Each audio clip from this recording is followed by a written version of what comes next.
we're back on campus. We're back in the pond and back in our production world, and awesome. Feels good. Feels like we're ready to make it happen. Looking forward to a very interesting semester. Like I've been saying that actually for 30 years, that I have not. I don't think there's been once when I haven't said, "Hey, this is going to be a really interesting semester because of things that are happening in the news." And so that's just kind of how it is. I don't know if that's good or bad. I don't know. I mean, on one hand, it's just interesting to watch the ways in which cultures come together and sometimes clash, and it's also can be a little bit disappointing to watch the ways in which cultures and people of different ancestry groups come together and sometimes clash. But in any case, but we are here. So title of today's class is Be Confused.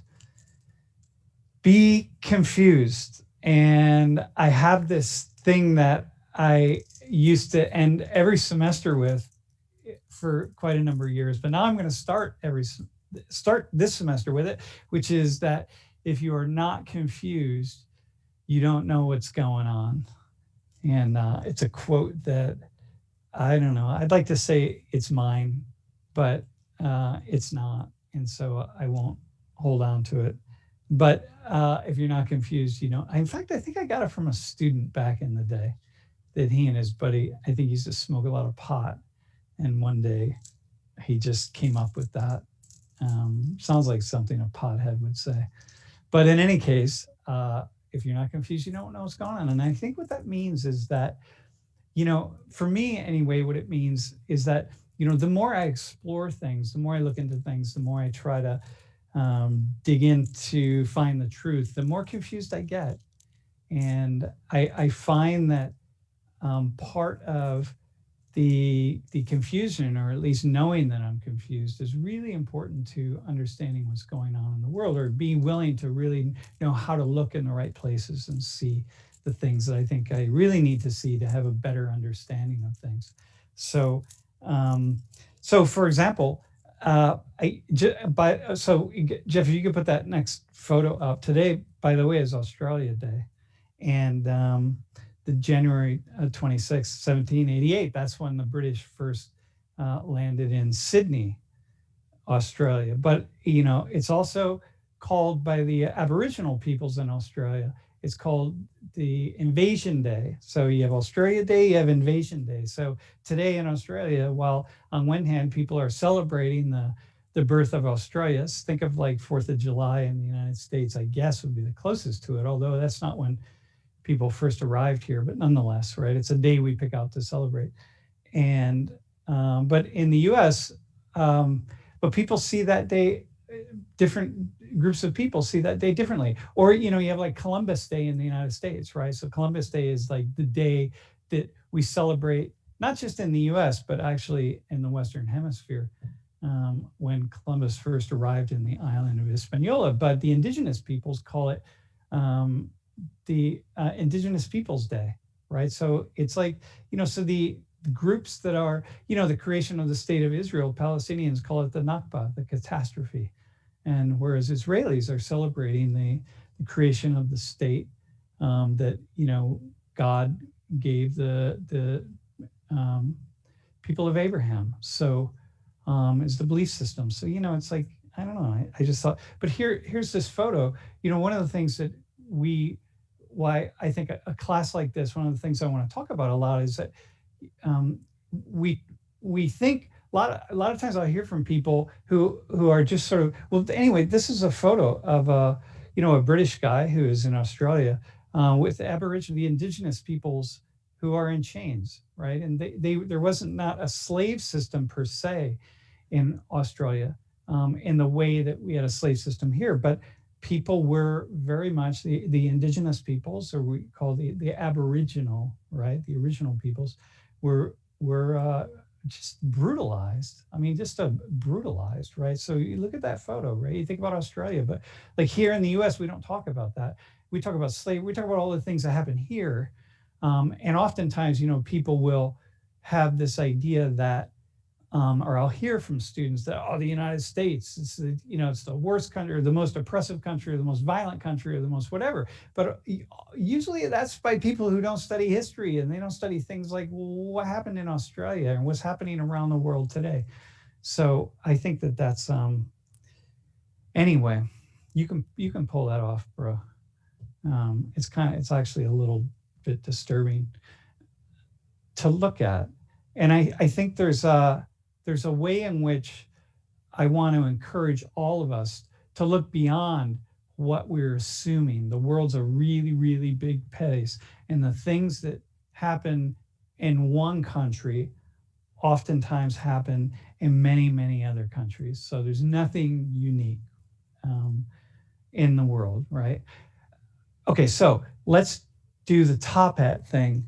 Now, let's do top hat. So we're going to put the question up. So once again, when you join the class, you should have your phone, your app open, your top hat app, and we'll give you a little extra time on the top hat questions this week, just to make sure you have them down. But you need to make sure you're in the right section. You should be. It syncs with Canvas, but we can make sure of that you get synced to the right one. And so maybe we'll put it in the announcements page tonight of the two separate Canvas sections. Remember, there are two separate Canvas sections of the course. So whichever one you're in, that's the one you're supposed to be in.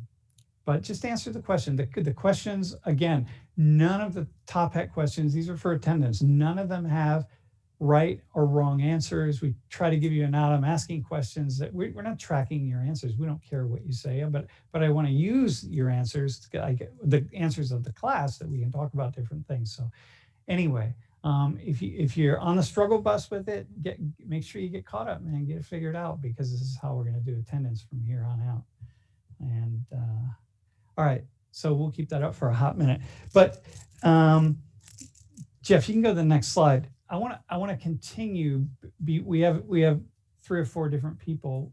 At this point, we definitely have 3 who are coming on, and but I want to continue to kind of set the class up a little bit. In fact, set the whole week up.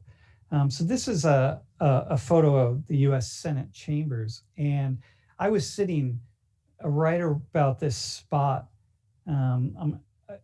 A few years ago, I was in DC to give a talk, and I just walked over to the Capitol building and was walking around, and it turns out the Senate was having a vote, and so all the senators were going to be there voting on a couple of things. So I had the opportunity to kind of sit up in the nosebleed sections about where this photo is taken and just watch folks, watch what happened. And the thing that stood out for me, and so is just like the partisan. First off, from the outside, I just see the partisan rancor, right? The vile, mean statements that politicians make about other politicians, and people on one side or the other. And wait.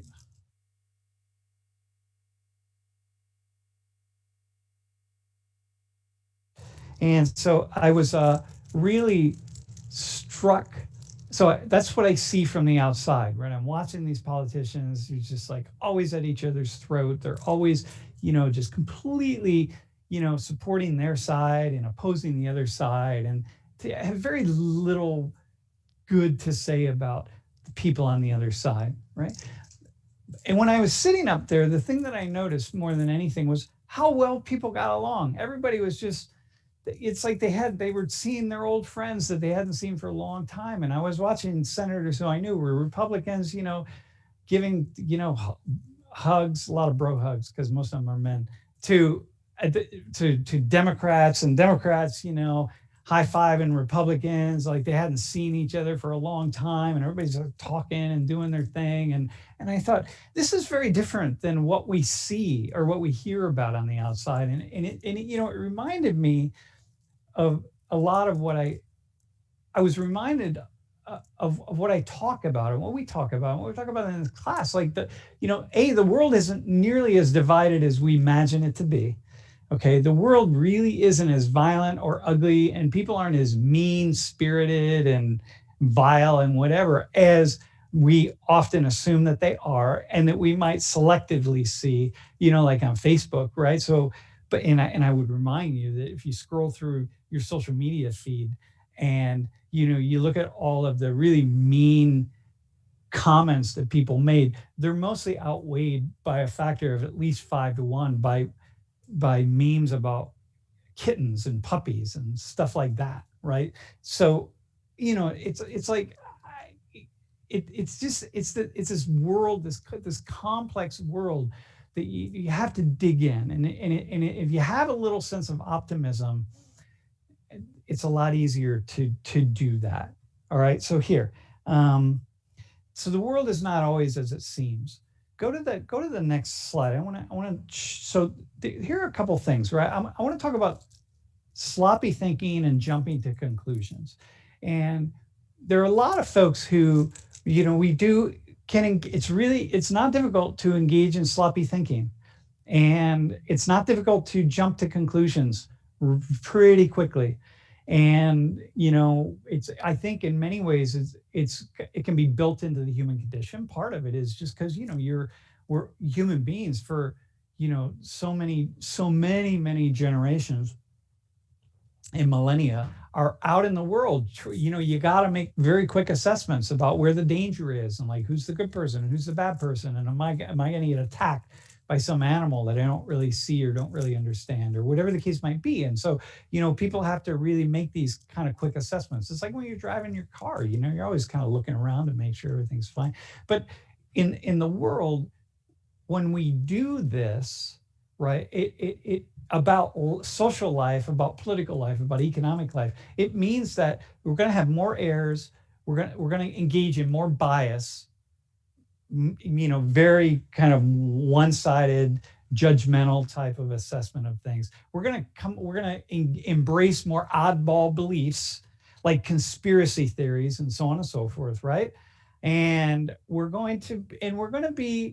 also, people who jump to conclusions a lot are people who are more certain of our answers. And so, this is actually a little bit of a problem.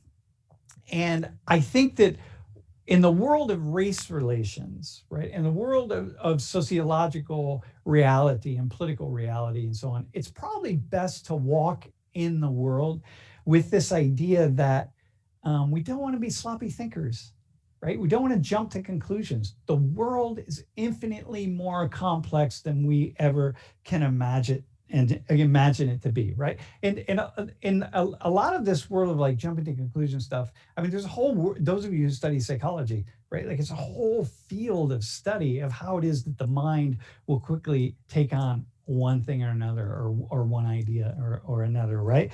But the one thing that is really, really key, and this is important for the kinds of things that we're going to talk about in this class, is that the things that we first see, or the things we first hear, or the things we first imagine are often the ones that lodge into our brains.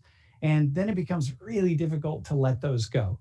And so, you're reading a headline of a newspaper. The headline is the one that just like, boom, it's in our minds. Doesn't matter. The rest of the article could be opposite of the headline, but the headline is the thing that we're going to hold on to. And so we think about the implications of that are really pretty profound. And not to forget about the implications of thinking that we know something, right? So here, look at this image. Like a lot of you, I'm going to show you a couple images, right? So it's like the first thing you see in this image. So many of you have seen this, right? The first thing you see is the thing you're going to see. You're going to just keep seeing. And no matter how hard you would try to see the other one, you have to really work at it. And then you will like flip back to the other thing. So half of you are seeing, I mean, if you don't see it, right? I mean, here, a younger woman, here's her eyelids and her nose and her face and her hair. And then this is a hat that she has on. And I don't know what this is, I guess an antenna of some sort, right? Or you see an older woman, and this is like kind of a scarf over her eyes. This is her nose, one of her nostrils, her mouth right here, her chin, some kind of babushka of some sort right? Here's one eye, kind of wrinkles around her eye right here. Here's an eyelid over there, right? So really, but whichever one you see is the one you're going to see. Go to the next one. Here's another one that I just found, right? Like, what do you see here? Like, what's the first thing? Like, it's fascinating, right? And the first thing, man, you just hang on to it. And imagine if you just look at that and turn away and you don't actually see that, wait a minute, there are two different images here. And so, when I think about, the world in which we're living, and I think about how quickly information is coming at us, and how quickly we're just sort of making these like rash assessments based on what? Based on, I don't know. So here's a statement that the God of the people around me is my God also, right? So I remember when I was a young person, and I grew up in the Methodist, or it became the United Methodist Church, and I got confirmed, the whole thing. I was number one. Actually, I was the number one student in my Bible study class. Awesome, man. I was clearly there were only 7 of us, by the way, so everybody else was I was a slacker too. But nonetheless, for whatever reason, I think I was only number one because everybody else was just didn't give it shit. I didn't really care, but they cared even less. But in any case, and I remember thinking one day, wait a minute, I'm here because my ancestors decided to be, somebody along the way decided to be a Protestant, or they were living somewhere where, the Protestants had conquered the land and Protestantism took over. And then they were part of some group of people who randomly broke away from the Methodist Church, first off into the Methodist Church, and then later into the United Methodist Church, and so on and so forth, right? And I was thinking, why do I believe any of this stuff? Like, who, just because some knucklehead in my past believed it, and now here I am, right? If they had just decided one day to be, Muslim or Buddhist or who anything, Zoroastrian, then that's what I would have been. And those would be the beliefs that I have. And so I started to think about any beliefs that I had associated with the big questions of the world. This isn't like, where does my food come from? This is like, where did I come from? What am I doing here? And where the heck am I going after I die? The biggest questions, right? And like these creations of afterlife, which is like, there's nothing more important than the afterlife, right? Like, you think about where we come from, what we don't really know, and what we're doing here for a short period of time. And then certain religious perspectives have like eternity. It's eternity. It's not even forever. It's beyond forever. And then people have these ideas that, or if you don't do the right thing, you're going to spend eternity in hell or in heaven, or like shit, I better get it right then. This is really, really important. I don't want to go to a place forever, right? You know what I mean? And so therefore, wait, hang on one second.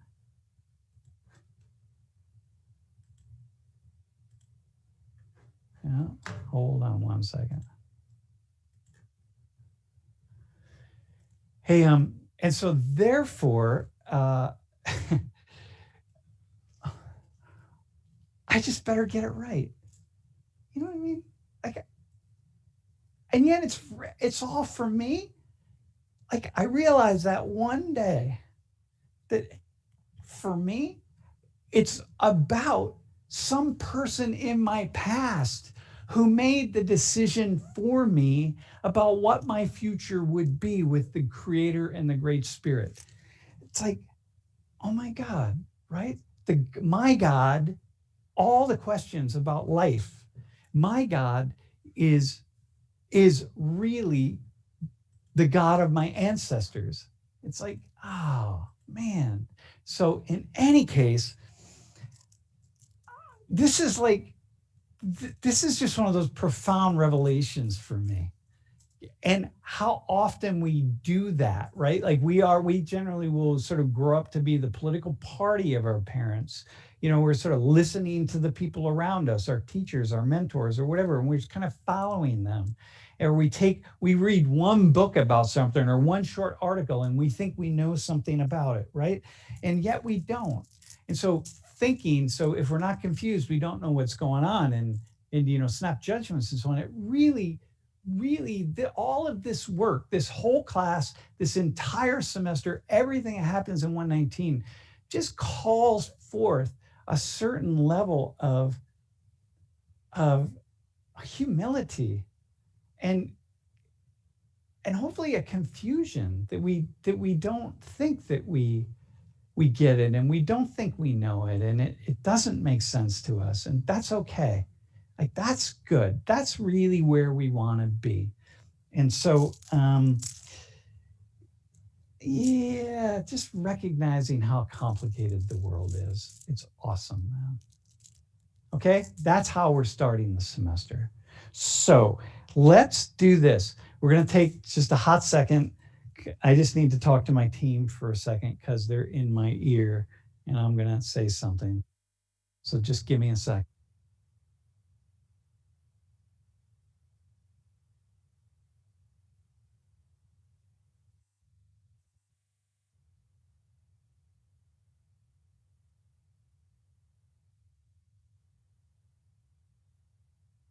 Hey, all right. So listen, here's where we're at. Let's bring our first. Hey, by the way, Joy is reaching out to folks who have said. So we sent an email out to the whole class and saying, hey, if you want to be part of volunteering, like fill out this form and let us know. And we can't pick a particular day. I really just have to have a long list of people who are interested in volunteering, and then before class, we just reach out and see who wants to do it.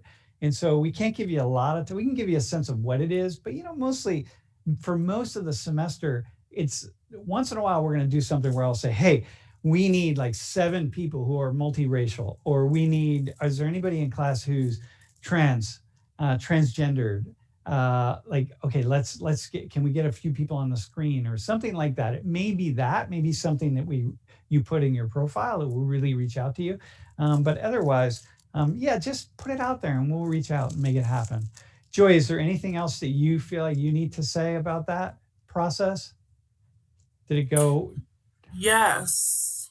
All right. Go ahead, Joy Alicious. One, maybe 2 things. One is just that for those who aren't interested in Wait, I don't volunteering see you. are Hang on 1 second. Hey, is Joy on the stream actually? Okay, no, that's okay. Yeah, go ahead. Go ahead, Joy. Gotcha, man.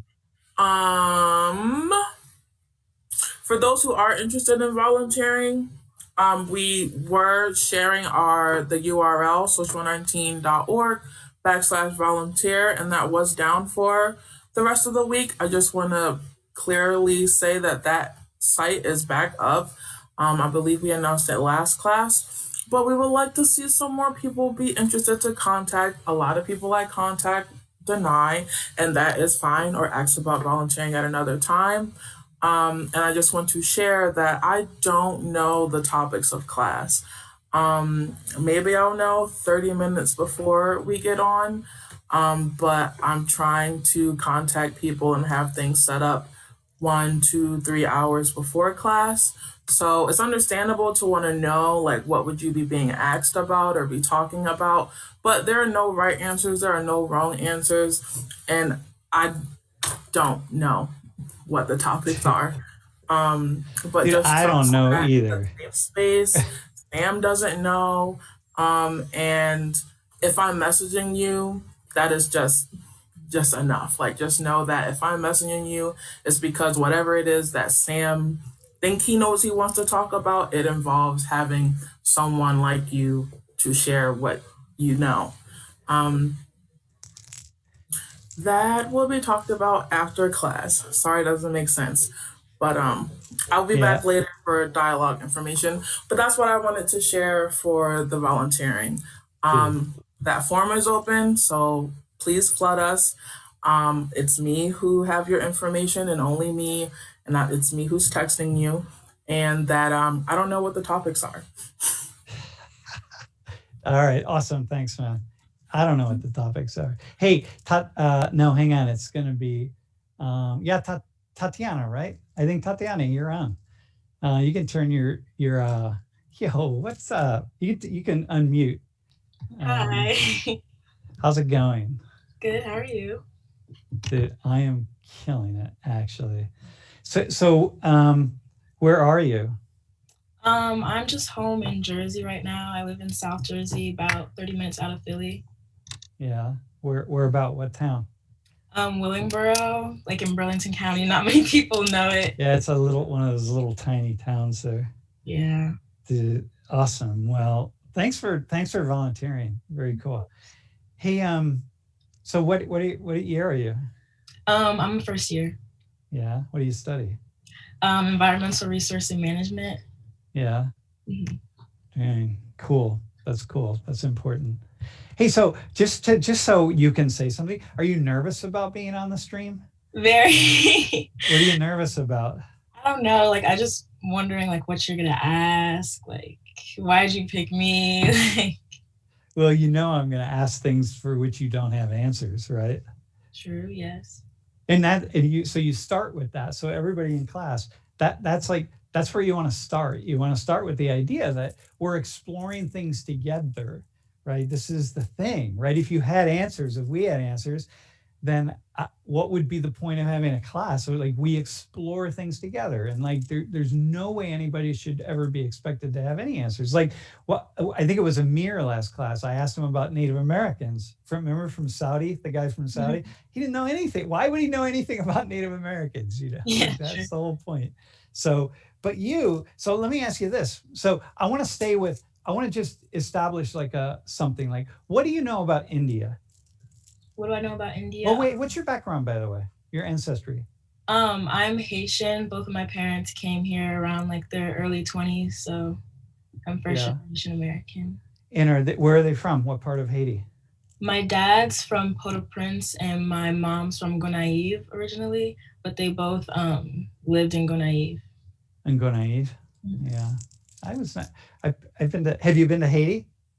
No, it's been too dangerous ever since I've been like in traveling.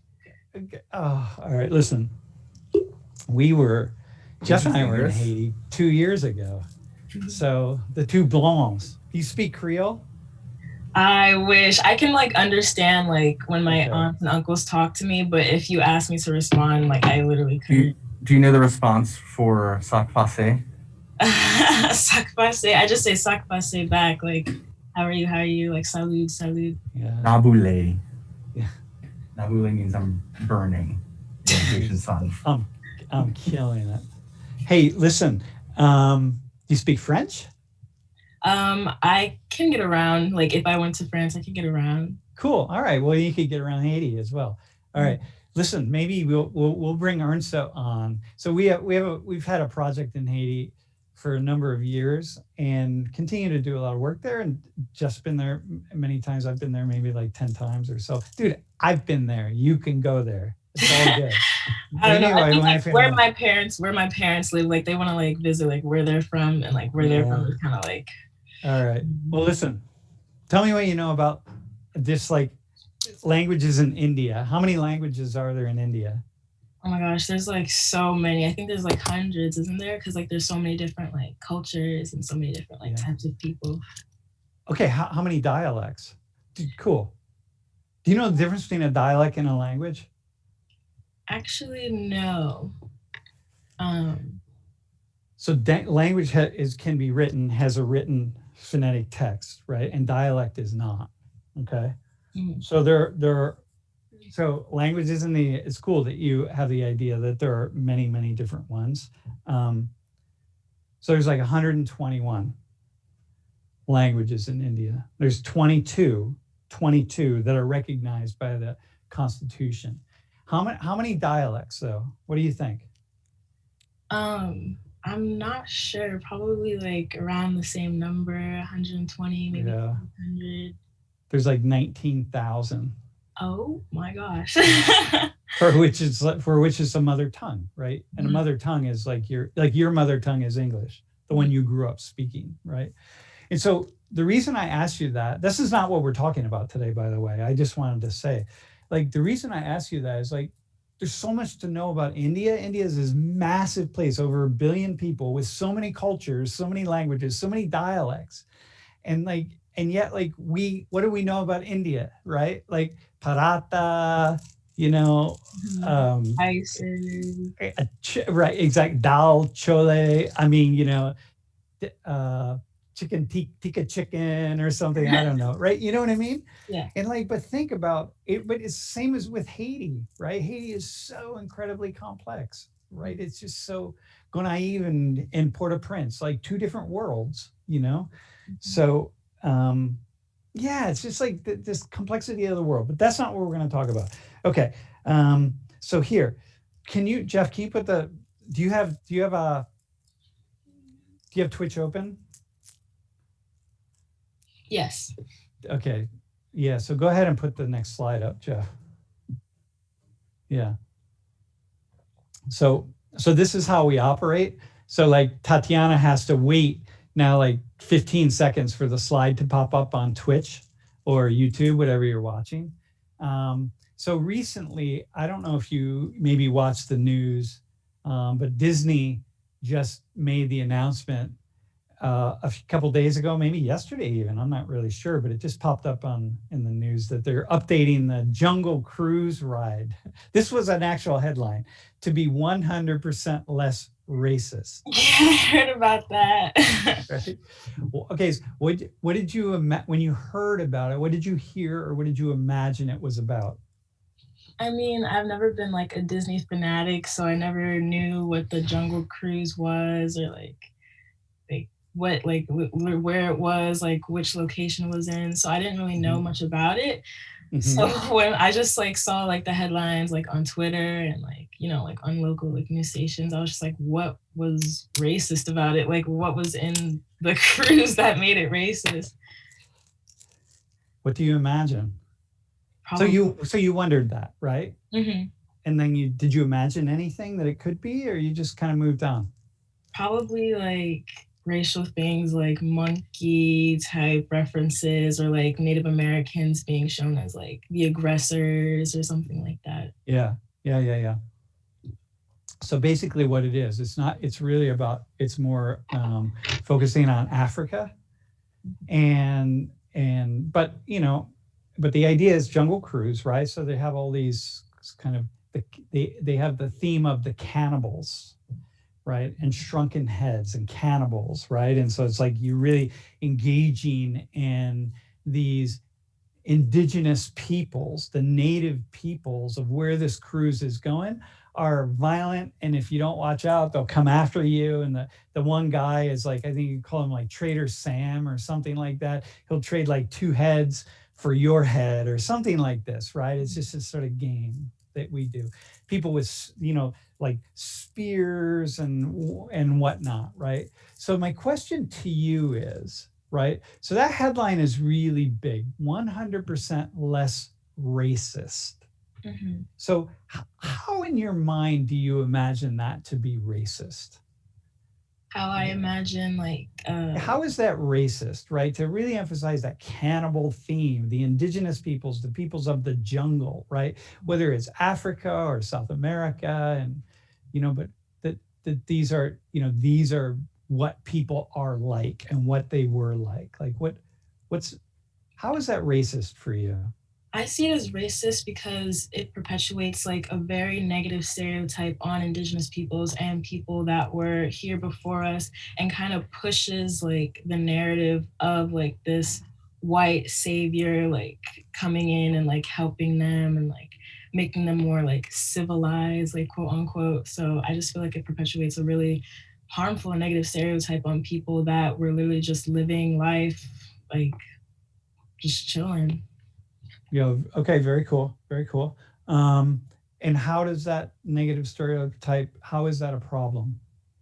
It affects their everyday life. Like you can see it even now, like when Native Americans, like in Canada and like even here in the US, when they're fighting for their rights, like they get dismissed because they're seen as like, oh, like we came and saved you, like you don't need this land, like you don't, like it wasn't like owned to you because you didn't have like the mental capacity to know like you owned it, you know what I mean? It kind of like dehumanizes like Native peoples. Yeah, I think you said something about that as if that's all they were, right? Like everybody was like that. Can you say more about that? And so I'm thinking Africans, right? I'm thinking in the Spanish kind of conquest of Latin America, the European conquest of Africa. Like say more about that. Like it's like, yeah, it's like that's all, as if that's all people were. As in like imperialism and like kind of like, okay.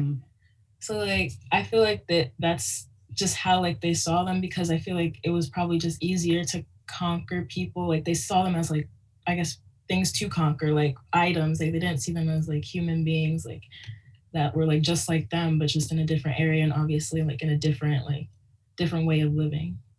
Yeah,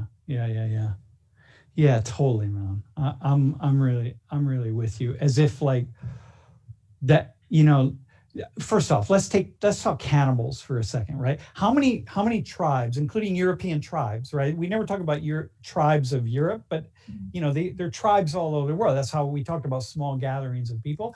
How many tribes are cannibalistic have been cannibalistic in the world? Do you have any sense of that? I don't know. Maybe like usually cannibalism comes from like dire survival, so probably like one or like two. I honestly don't know, maybe one or two. Yeah, so these are the kinds of questions that we have so we have to ask ourselves, right? And it's very few.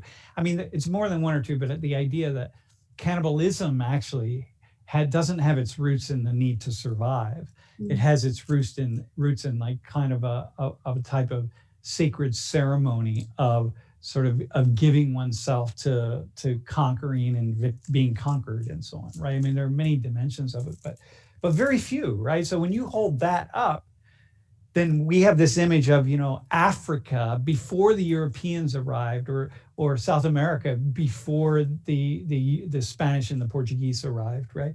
As being, or Haiti before the French arrived, right? That as being these places with these really primitive people who were just going around killing each other and eating each other, right? Yeah. And so like, then it makes it, so what's that mean for us, right? For the conquerors, right? It's just like, oh, like we have to save them. Like we're doing like a right by the people, Yeah, exactly. Right. So we took their land, but what were they doing? They were just going around killing each other, and we slaughtered them. What the Belgians did in the Congo. If you study like have you ever studied what the Belgians did in the Congo?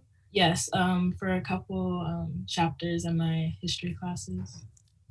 And so when you go to Brussels, right, and you stand in the central square in Brussels and you just look at these buildings and this immensity and these massive buildings and cathedrals and one after another, I think that was all built on what they were able to take out of Africa and the blood of the Africans, right? But then we come up with this image. So now you have Disney coming up with this ride, and they're going to focus on that part. But what about focusing on some of the great the civilizations of Africa or the civilizations of South America? But it, as you say, that equalizes things, and then it makes it much more difficult to pursue certain policies.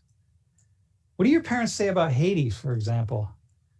Like, what do you want to know? I mean, like, what do they say about the history of Haiti? What have they taught you? Well, it's like, but we're very proud, like, since we're like the first successful like slave revolt like in the New World, like it's like we're very proud people, like we're always like, we did this, but obviously like we had the disadvantage of having to pay back a debt to France that wasn't paid back until very recently, and what is putting like a country over turmoil, and that's why like we're so poor. And then also like the Clintons coming in and like like kind of like profiting off of like the earthquake and like the relief that was sent to Haiti, and like just like things like that. Awesome. All right. Okay. So that's like so, you know more than the vast majority of Americans. You know more than the vast majority of Black Americans, because most Black Americans, unless they have roots and ties to Haiti, they don't study Haiti. They have no idea, right? So they will go to Haiti and they would be just as lost as anybody else would be. And you just think about this one tiny island and how complex the history is, and this little bit of it, and there's so much more, right? So then I think about why these things are important. I can imagine somebody else reading this thing about Disney and just think, oh, this is just political correctness run amok, right? And like, no, man, this is important. This really matters to people. Like, come on. It's like, like sometimes those of you, it would be like if you have a parent who's an alcoholic, right? And someone comes along and is just like, your mother, your father's just a complete loser. And like, whatever, you should just, whatever, right? They should be just kicked to the side. But you're like, no, man. But if you knew what my father or my mother went through, if you like really walked in their shoes a little bit, you wouldn't so quickly say that. Like, life is complex, in our families. Well, life is complex in the world.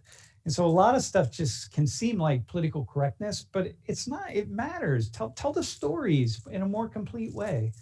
So it's not that people in Africa or in South America or the indigenous peoples in Americas, we're all like really nice and lovey-dovey with one another all the time, man. There's some evil shit they were doing, like it's not like Europeans are the only evil ones, like, come on, man.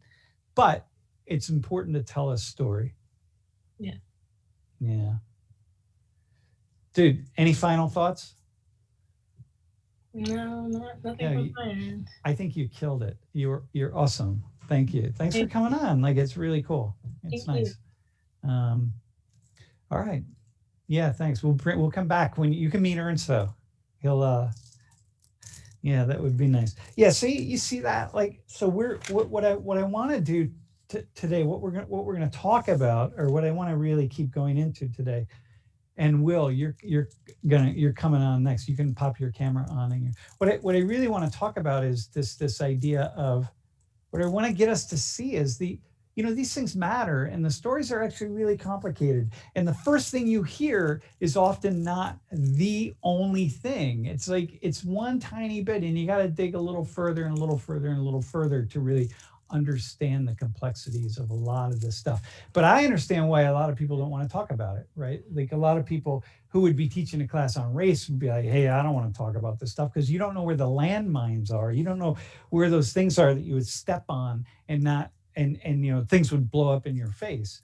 But the part of this class is learning some of those and being, certainly being willing to learn those. So, hey, anyway, Jeff, you can bring Will on. By the way, I'm always moving around in here and stuff. Dude, Will, what's up? How you doing? Good, how are you? Dude, I'm rocking and rolling. Wow. Where are you at right now? I'm in State College. You're in State College? All right, man.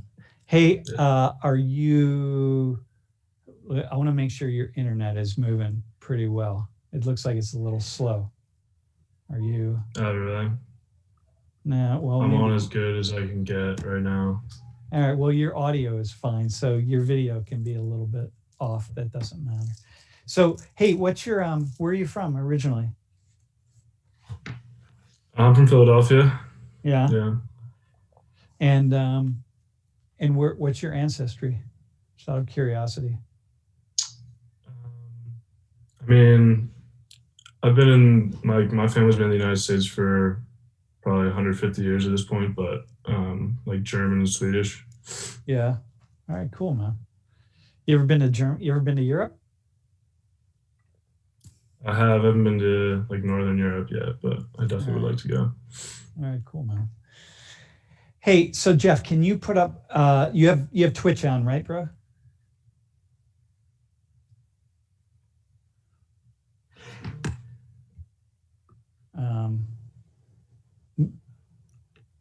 All right, so listen, man. Check Twitch out. So here's this guy, this Ohio lawmaker. These Ohioans, man, these guys. This was a CNN headline yesterday or the day before. I'm not really sure. I don't know what day it is anymore. It's this Ohio lawmaker who asked a racist question about Black hygiene. So again, racism, right? So once you put racism in the headline, it's like with the Disney piece, 100% less racist. Racist question about Black hygiene, tapped to lead state health panel. Okay. That's the dude, man. I think his name's Stephen Huffman. And so here, let me walk you through what he said, right? Well, here it is. Jeff, go ahead and put the next piece up. And so what he was having a conversation in this testimony, and he said, I understand African Americans have a higher incidence of chronic conditions, and that makes them more susceptible to death from COVID. But why does it not make them more susceptible just to get COVID? Okay, that's not the problem, man. Okay, that's not what he said. This problematic. Go ahead, man. Next slide. So, and Will, you can't see this yet, so I'm reading it to you. So what he said was, could it just be, so he's in this panel conversation, that African Americans or the colored population do not wash their hands as well as other groups, or wear a mask, and assuming he's saying wear a mask as often as other groups, or don't socially distance themselves in the same way as other groups, I'm assuming he makes. Could that be the explanation for why the higher incidence rates, the higher rates of COVID-19, okay? So what's the problem with this, man? Like what's the thing that jumps out for you as the racist piece? I mean, it seems to me like he's implying that the reason that the rates are higher is that it's like their fault. Like it's African Americans' inability to follow guidelines and socially distance and wear masks and whatnot, instead of the fact that they might not have, as easy a time adjusting to like a pandemic situation as other groups. Okay. All right. Okay. What else? Like what's like the key piece in that? By the way, I don't expect you to have the answer to this, right? Or have a vision for it. So we're exploring it together. Like I'm you right now, you're this white guy from outside of Philly or from Philly. You're a white guy from Philly. We're going to have this conversation together, you and I. So what's like the key? What do you think are the things in that statement that, like, the words, whatever, that jump out that people are like, holy shit, did he just say that? It was probably like, maybe it's because they don't wash their hands as much and like can't wear masks or social distance. Like that's just like, I definitely just don't think you can say that. Yeah. Okay. The washing your hands is probably the one that's probably most. People might be pissed about the mask one, but I'm like, dude, that's a sociological observation, or social distancing. That's basic sociological. There are certain groups of, like, you go outside of State College, people aren't wearing masks and people aren't socially distancing. You know what I mean? So it's like we do in State College, but it's a little bit different, right? But the washing your hands one. So so that's one piece. What else? Was there anything else? So here, I'm going to read it. I'm going to read it again. So Jeff, you can put it up for a second, but Will won't be able to see it. Could it just be that African Americans or the colored population do not wash their hands as well as other groups, or wear a mask, or do not socially distance themselves? Could that be the explanation, right? So we got washing hands. Definitely just use the use of the word colored, I think, is like crossing a line. Yeah. Yeah. All right. So what is it about that word? I just feel like that's a word that might have been acceptable once, but it's kind of fallen out of favor, at least as far as I know. Like, I personally wouldn't use that word. Where did you learn not to use that word? Where and when did you learn not to use that word? Probably in school. Like, I just feel like my teachers, my peers, even like my Black peers, probably wouldn't use that word to describe themselves. So it just, I don't know, seems kind of outdated. Okay, so at some point in time you learn that. So what's it mean about the fact that he used that? I think that could just explain why people were upset about it, or that could trigger like associations to racist behavior in the past that might make people think that he is, of a certain way of thinking, maybe. Yeah. I got you. Right. Okay, got you. Yeah, exactly. So like if he's using that word, then what other words is he using? Because like we don't use that word anymore. So what else is he using? Right? Right, exactly. Like I have this thing, a lot of people will use Caucasian, and I'm like, or like black and brown people a lot of people use Caucasian, but especially I hear it among black and brown people. I'm like, dude, white people don't use Caucasian any. Some people do. Like some of you are listing out in your volunteer form, I'm Caucasian, or like that's not used anymore. You know what I mean? But whatever, it's not particularly problematic. Okay, so he's using the word, and what I'm hearing you say is like somewhere along the line, he hasn't learned that people aren't using that word. Yeah, I mean, I guess the correct, I guess the correct term these days would be people of color, which is funny because I guess it is basically the same thing, but that's just like the acceptable term these days. Like that would show that he's like up to date on I don't know, being able to speak on matters of race. Exactly, man. And I think that's the thing that really, quote, sets people off, right? If you haven't even learned that colored people is like just a word we don't use. It's not racist, but people will say like, do you think is it a racist word? Do you think? I mean, the word itself probably isn't, but it's like the connotation, it's dude. How people have used that word in the past. Yeah. Like so during segregation, how it was like, that was the word that was used to, exactly. Tell people what they can and can't do. Awesome, man. Based on the color of their skin. Yep. So I will hear people say that, oh, that person used colored people, that's a racist word. And I'm like, it's not a racist word. And this is what you're saying. It's not race. The word isn't racist. And using it isn't racist. But because it's never been identified as that. So by the way, those of you in class, some of you may disagree with me that that's not a racist word, but I'm older than you, y'all, right? Trust me, I watched this word come out of disfavor, and nowhere ever was colored people identified as a racist word, not like dropping the N-bomb or any number of other things.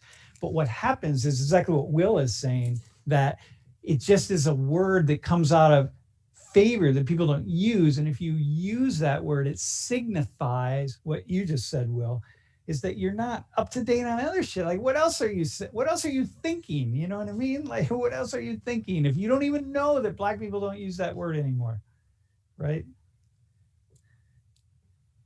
So, yeah, that's cool. What about washing your hands? Like, where's that come from? What's the problem with? Why does that like just send like, for a lot of black people or anybody else, would just send like shivers down somebody's spine? Like, what is that? I mean, I just feel like it's a pretty like common thing to do at this point. So to suggest that, a certain group of people don't do that is, I don't know, just kind of offensive. I mean, I've never once thought that like washing your hands was something that like certain races do or don't, like, don't do. Right. Or just being clean. Right? Just being clean. Yeah. People on the top always look to people that when they're standing on somebody else's neck, you're always going to identify that person as dirty. Dirty is just a one key thing. Immoral, dirty, So black and brown people have always been the dirty Mexican, the dirty Indian, the dirty whatever, right? It's like a trope. Could we also go back to the beginning of this pandemic? Because people were talking about the bat flu and connection to COVID and bats and people not taking care of things and it being extremely dirty. Same kind of idea there. I think the same thing exactly where the whole flu came from, coming out of Asia, right? Seeing Asians in that way. It's like one thing after another. So, hey, Will, do you use a wash rag? Like to dry your hands? No, when you're in the shower, do you use like a wash rag? Do you put soap on a rag and scrub your body with it? Actually, no. Do you ever hear people? Do you have any white friends, relatives, anyone that use wash rags? Not that I know of. So what do you know about wash rags and Black people? Nothing specific, actually. Not sure what the connection is there. Yeah, so here, I mean, this is actually a really funny thing, right? So ironically, in the Black community, there's just conversations that go on and on and on about how dirty white people are because we don't soap.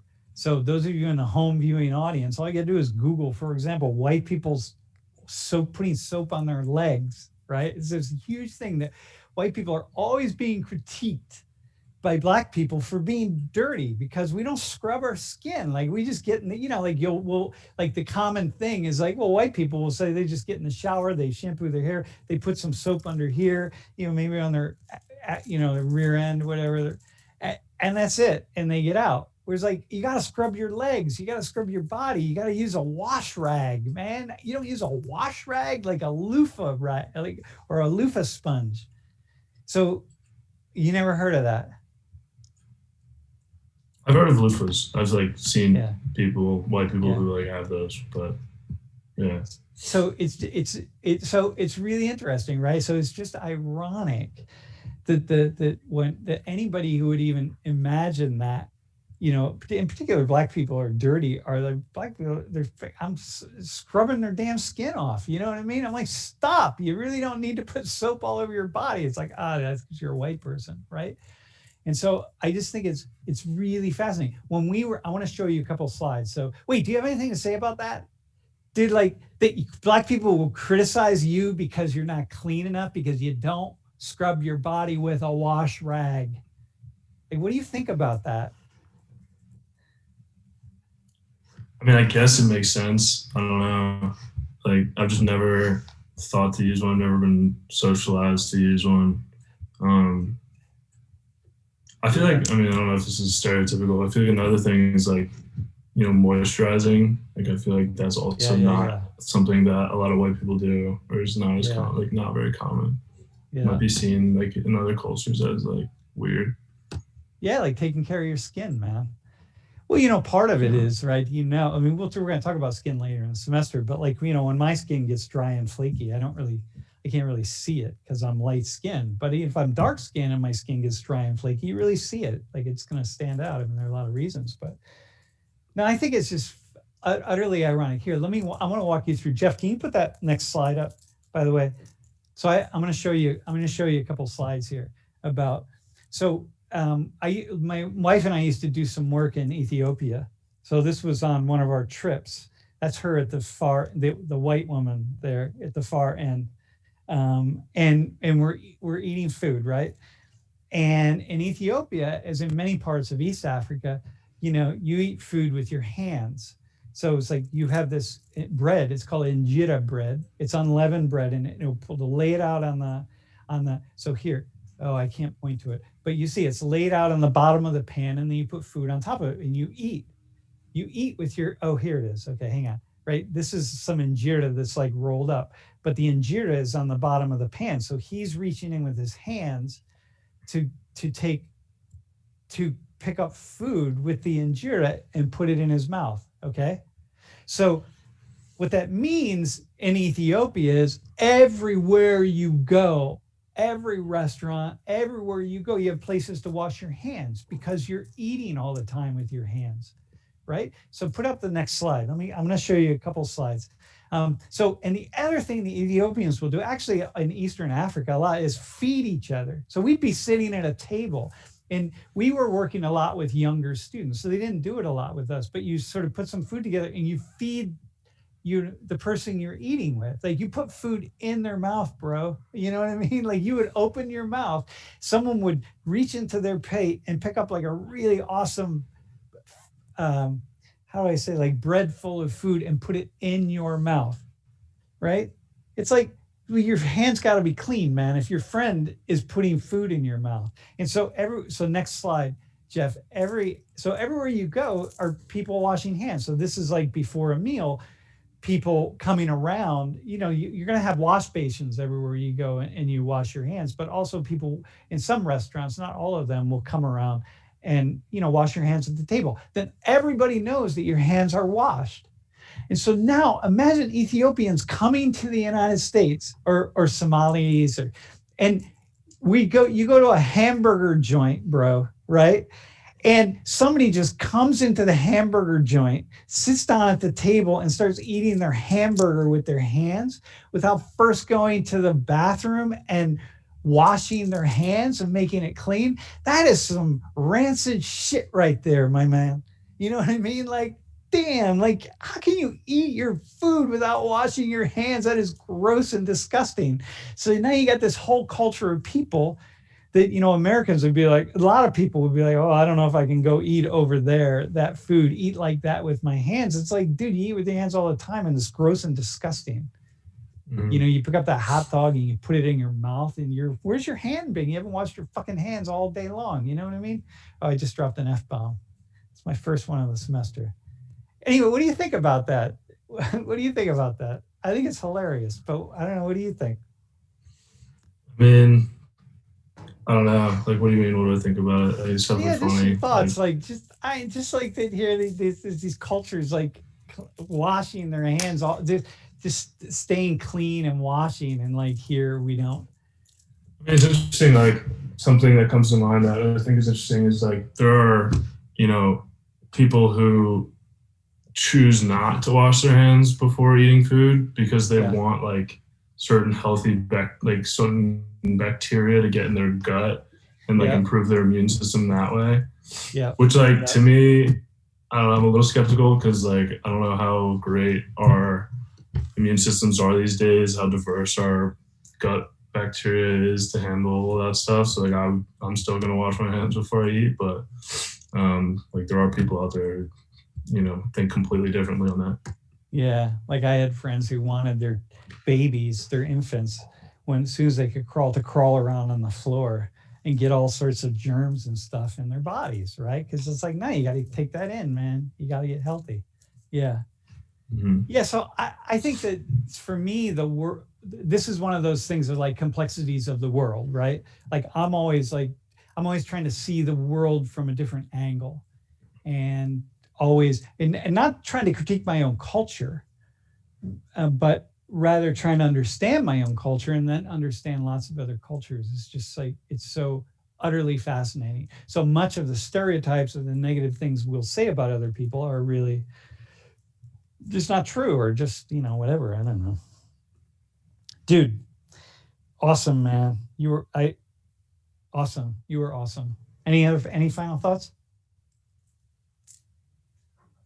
No, thanks for having me on. I'm sorry my video is sort of glitchy but. All right. No, don't worry about it, dude. We'll have you on again at some point. But yeah, that's cool. You actually were talking about something it's also really difficult for a white person to, I'm bringing it on the screen. I'm like, okay, what's racist about this? It's very risky as white people to talk about that stuff, because you might say the wrong thing and it's like lives forever on YouTube. Will the guy that made this racist statement, but I set things up to really help ensure that you're not going to say anything really crazy. You're not anyway. Mostly it's not. You're not going to say anything crazy. No, yeah, but for other people, students who want to volunteer, you see that, right? Like really, we're having a conversation here. It's really good. And I think you were great. Dude, thanks, man. I appreciate it. Thank you. All right. Hey, and by the way, those of you who are,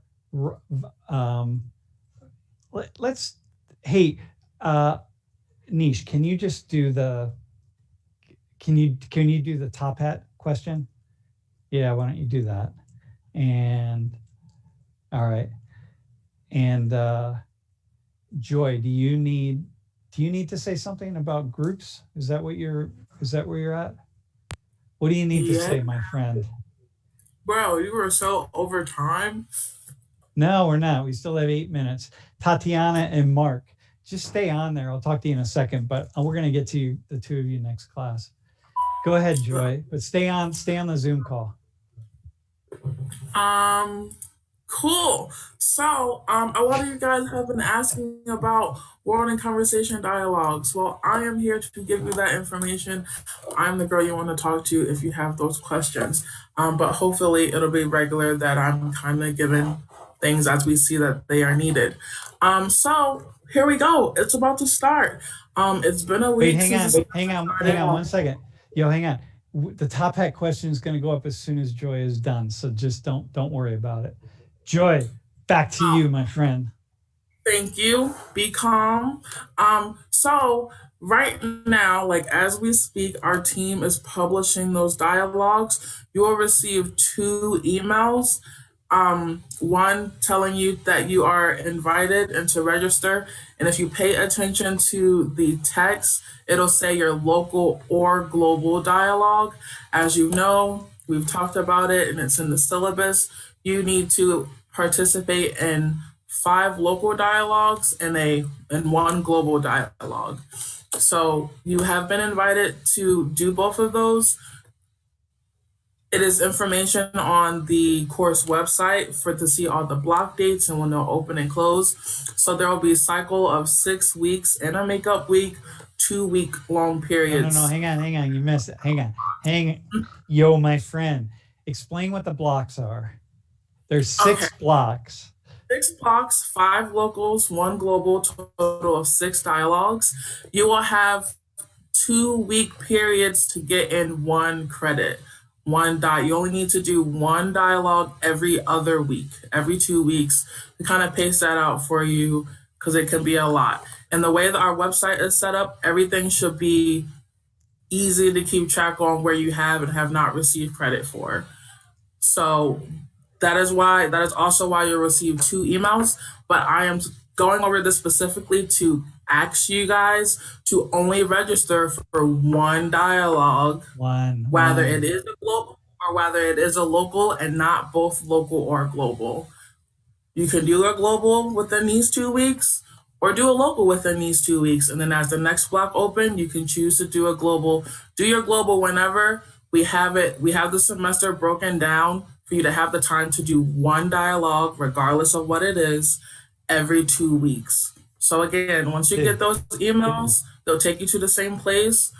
You will see 1 week worth of dialogues. Like I said, there will be 2-week blocks. Right now, there is 1 week. You should see groups up until the 5th of February.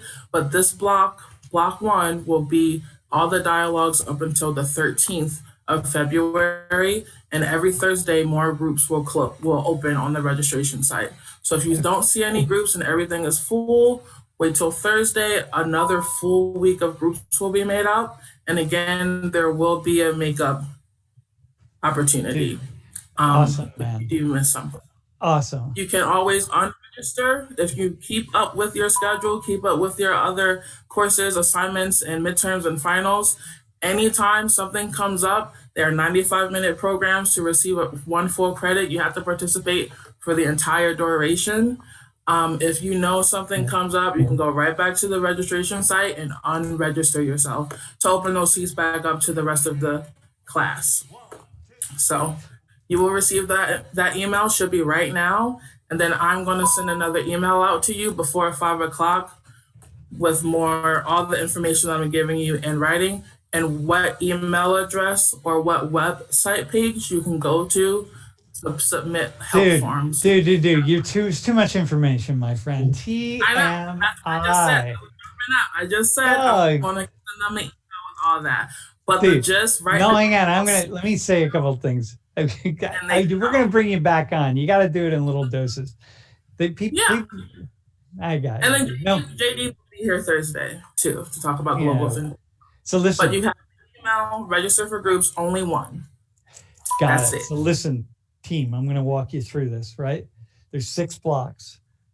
6. Each block is a 2-week period. I'm going to see if I can go with what Joy said. The top hat question is up, by the way.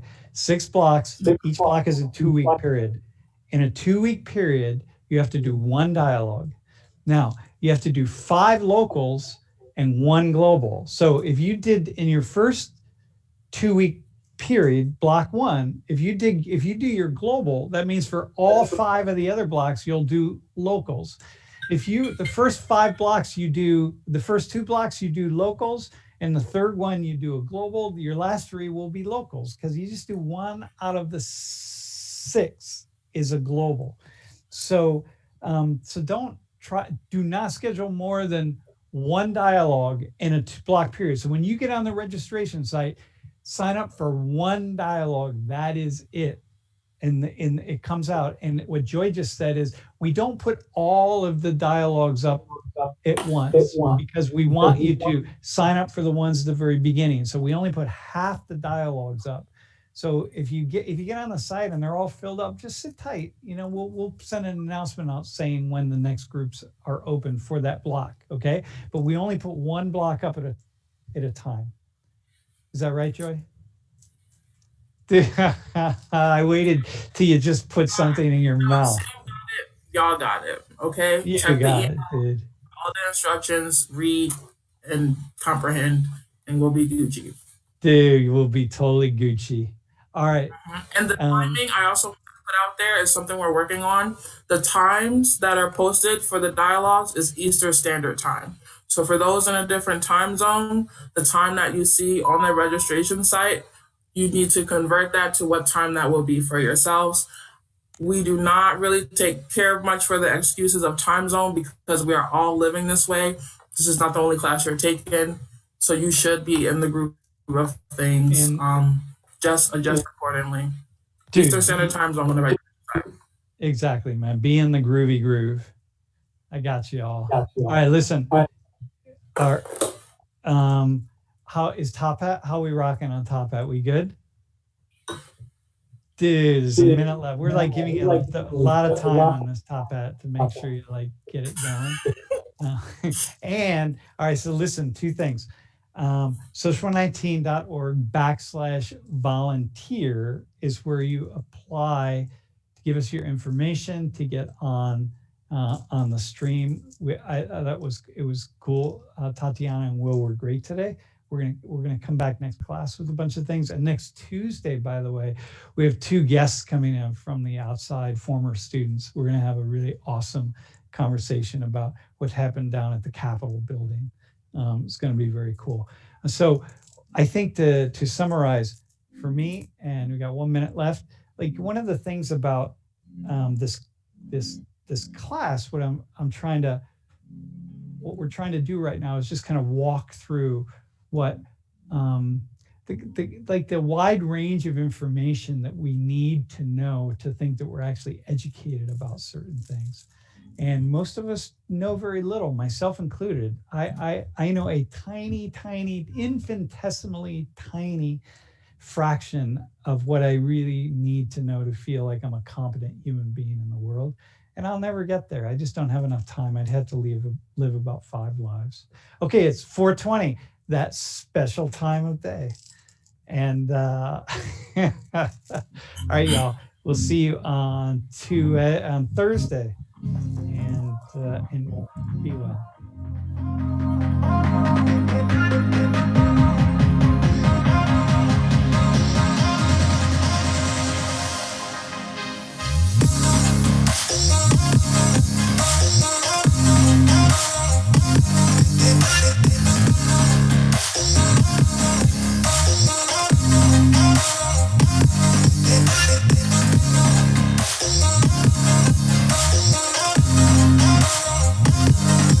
Nice graphics, man.